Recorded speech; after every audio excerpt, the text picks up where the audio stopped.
And just overall, from your sportscasting career, what is probably the most memorable moment? Probably a lot of people ask you about that. Yeah, and I think I have an answer that surprises almost everyone, and that is that when you've been around sports, both professionally and personally, as a fan, as a kid who loved playing sports, as long as I have, there are so many things that compete for what was the greatest. And there are so many things that keep happening, like the Phillies' most recent World Championship. And yes. You can go back to when I first got here, the Flyers winning the Cup, and then the Sixers winning the NBA Championship, the Eagles getting to a couple of Super Bowls. But really, in all honesty, Barry, my greatest sports memory involves the Special Olympics. And when I first got here, I had occasion to go out to Marple Newtown High School, and I was part of a Special Olympics track meet that day. And I was there with some of the Philadelphia Flyers, who at that time, just coming off the success of the Cups, were huge celebrities in our community. And when I watched, I'd been to the Special Olympics once or twice and some other special needs sporting events, but when I watched the Special Olympians for a good 2-hour period, and I saw what it took for them simply to compete.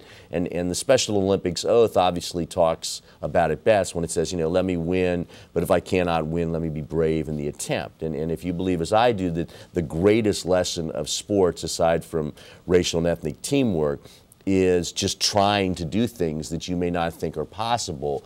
What I saw in terms of courage and persistence and the overcoming of adversity in the Special Olympians could never, ever really be topped for me by professional athletes. Thank you, man. I am so excited about the challenge that lies ahead, and as I said before, I want to thank you guys and really so many dozens of people behind the scenes here at Action News, and equally, if not more so, thank all you people out there, because there are so many great resources in this tri-state area. I think sometimes we take for granted how many wonderful people we have here doing wonderful things, and I look forward in the coming months and years to be working with this program, Winning Ways in the Schools, to bring as many of those resources as possible to the young people who are our most important resource, because they're our future, and I can't wait to get started.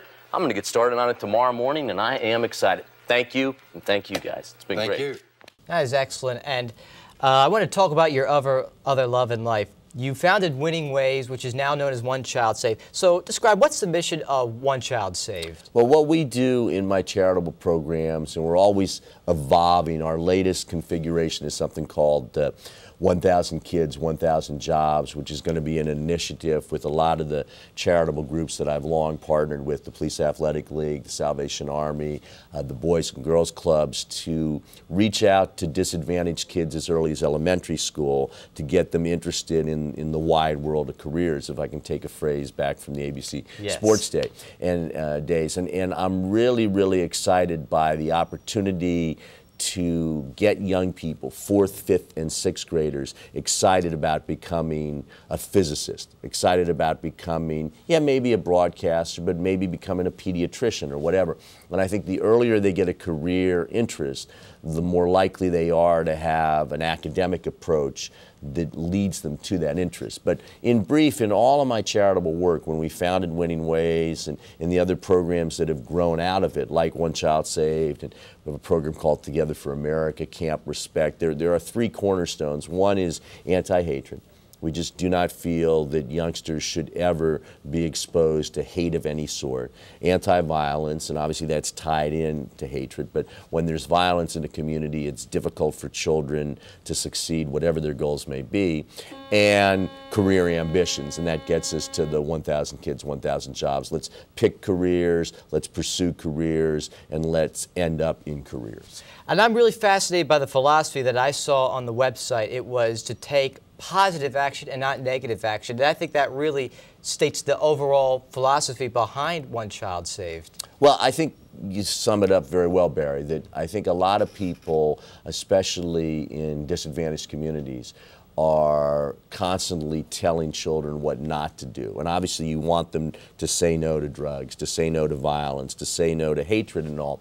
But I think it is so important to have positive alternatives and to get youngsters interested in things that they can do that are positive and favorable and all.